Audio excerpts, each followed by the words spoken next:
Do you feel frustrated trying to grow your franchise? Are you having trouble balancing your consumer and franchise development marketing? Do you wish there was an easier way? Imagine if you had a proven roadmap to take your franchise's marketing from costing you to making you money. That's why we've created the Franchise Growth Blueprint. We walk you through the exact same process that we use to run franchise marketing campaigns for our clients at scale that has resulted in triple-digit growth.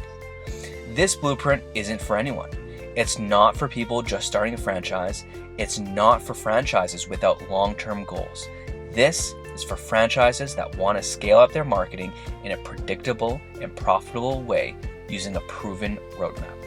If you want to sell more franchises, keep your current franchisees happy, and learn from people who have already done it, go to franchisegrowthblueprint.com and sign up today. That's franchisegrowthblueprint.com. Hello, everyone. Welcome to the Franchise Marketing Podcast. Super excited. Today, I have Austin Samuelson, who's the co-founder and CEO of Tacos for Life. Austin, welcome to the show. Hey, thanks for having me on, Jordan. No problem. So for our listeners who haven't heard of you and your franchise, who are you? What do you do? Yeah, so we run taco restaurants. We have a little bit of a unique spin though on the normal taco shop. So we have your 14 different chef-inspired tacos, and they range from everything from your traditional to some more creative ones like a Korean barbecue taco and a Hawaiian shrimp taco. And so we have a really fun mix on the menu focused on making everything from scratch using really fresh, flavorful ingredients, and that's a fun part of what we do, technically speaking. But really, why we exist and why we started Tacos for Life, and what our motivation is every day is for every taco, salad, rice bowl we sell, we donate a meal to a child in need. So we have that one-for-one business model, and that's why we do what we do here. I love it. I love brands with a purpose. What made you choose that one-to-one model? Yeah, so it all started with us. It started with my wife and I. We started Tacos for Life together, and it started because we were passionate about helping make a difference in the world of hunger. And this was, if you wind the clock back about 11 years ago, 12 years ago, we found out at that time 18,000 kids were dying every day from starvation, and we heard that statistic one day. We used to live in Los Angeles, and we were actually at church, and the guy speaking was from World Vision, and he was sharing about hunger. And of course, hunger is a problem. We saw it there living in Los Angeles amongst a homeless population. It is here in Arkansas, but for some reason, whenever he shared that statistic with us, it really hit home for some reason. It was this big thing that Ashton and I wanted to be a part of, and we didn't know how to be a part of making a difference, be a part of the solution. It started with us just volunteering. We volunteered a lot at the Union Rescue Mission in Los Angeles, and we started sponsoring some kids and doing some different things like that. But we just had this desire to do more, and we arrived at this concept of starting a restaurant that donated a meal for every meal we sold, and it really came from the inspiration of Tom's Shoes. And as you know, with them, especially back in 2010, they were really popular, kind of really in their taking off mode. And I just love the concept of the simplicity of, for them buying a pair of shoes and then donating a pair of shoes.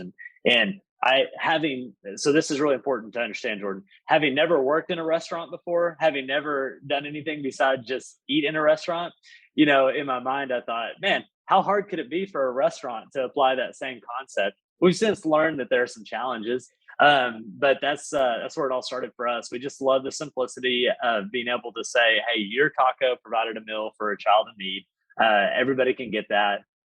Parents with kids that are 3-4 years old can explain that to their kids, and they get it, and they understand, hey, I'm getting to make a difference today just with my meal. So that's the inspiration for us. Wow, that's fantastic. So You mentioned not only did you start a restaurant where, you don't have any industry experience in, but you also decided to go to the franchising route. So tell me, what has it been like that? Why did you just decide to go down the crazy road of franchising? Yeah, so there's a few things. We spent the first 5, 6 years really building out the model on the corporate side. We have 13 corporate locations, all here in Arkansas except for one. And we really wanted to build the model out, prove that this could work. This crazy idea, donating a meal for every meal sold, could work. And so we've worked really hard at doing that, and feel like we've put together a model that is attractive for franchisees from a financial standpoint. But the other big aspect that drew us to franchising was just with the mission. There's a sense of there's we found for us, the more that you can connect that to the guests, the more that you can help your team understand that, the more real it becomes, and the more legs that it grows, and the more impact that it can have. And for us, franchising and having the ability to be able to grow geographically, but have local ownership in the restaurants was a big deal. And we really felt like, and we've seen that with our franchisees right now, man, they're able to get in there. They are having those conversations with their team about the mission, about the quality of the food, about the service, and they're able to teach them. They're able to explain. They're able to really get people excited, and that translates to the guests as well. Then, so just really that local ownership, that sense of being able to carry that passion just directly, right to the team, right to the guest, I think is a game changer for franchising, and why we really love the model. And that type of ownership, guests can see it, can feel it, right? It's one of those Absolutely. things that you can't teach. It's just something that has to be within everyone on the team. Yeah, you're exactly right. And the right franchisee, they can't help but let their passion and their excitement and there's their investment, so that it continues. So yeah, you're right. They can't even, you can't hold that back. The excitement just comes forth, and it just makes a big difference. Awesome. So what have been some of the biggest learnings for you so far? Oh my gosh. Well, I mean, everything from, I'll tell you. So, one really quick story, Jordan. This is how little we knew. Okay. So, I grew up working on farms out in California and working construction. Okay. Never worked in a retail or restaurant location at any point in my life. So, one of the most simple learnings we learned was how to set up a cash drawer. Okay. So, before we opened our first restaurant, I Googled it, looked it up, and, figured it all out and got it set up. And about a year later, one of the young ladies that was working for us told me, hey, because you're left-handed, you actually set the drawer up backwards. Cash drawers are normally set up this way. And so, that was just one, kind of silly thing that, had no idea, and, but it's just been absolutely incredible.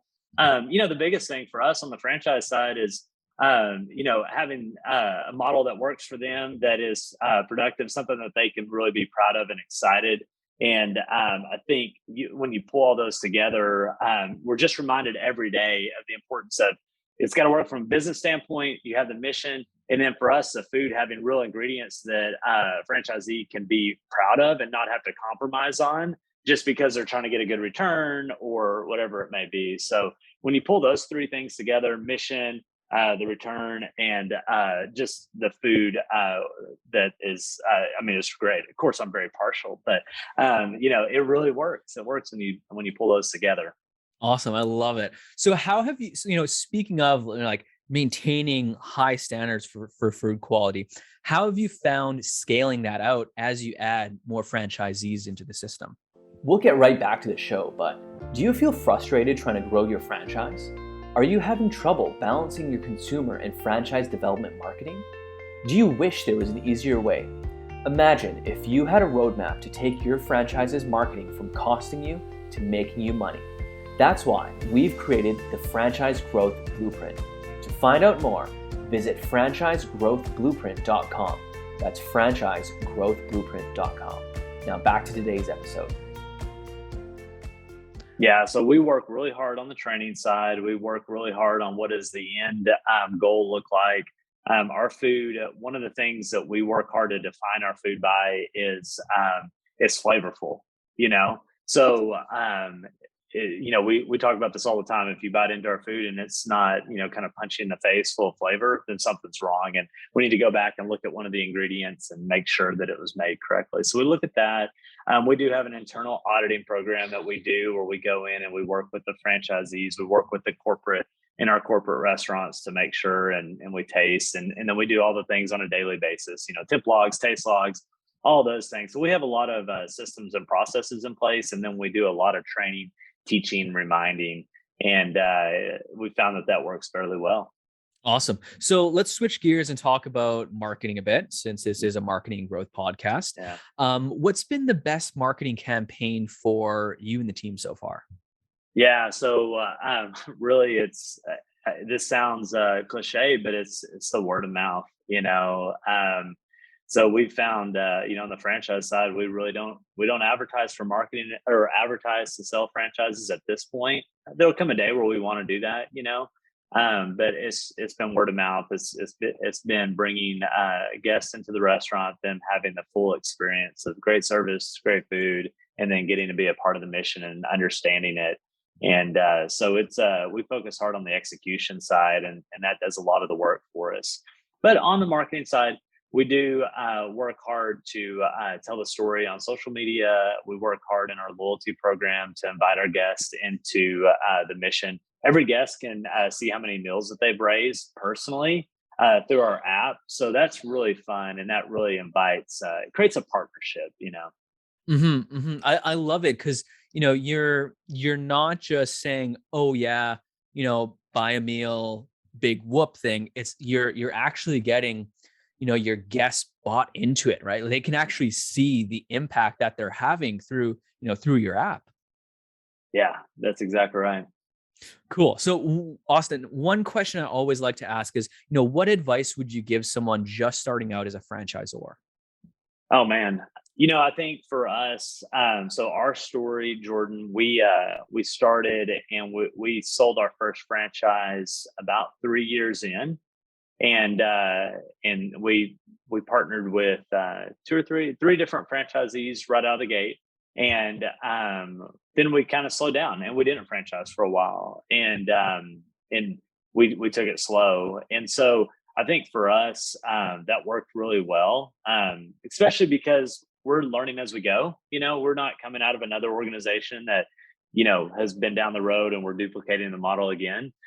So I'm a big proponent of that. And there's times where I think we could have even taken it a step slower just to get things right and maybe had a few less bumps, or there's times where we could have gone faster. But I think just going at the speed that that you can do it and do it well, is really important. It takes a lot of self-reflection.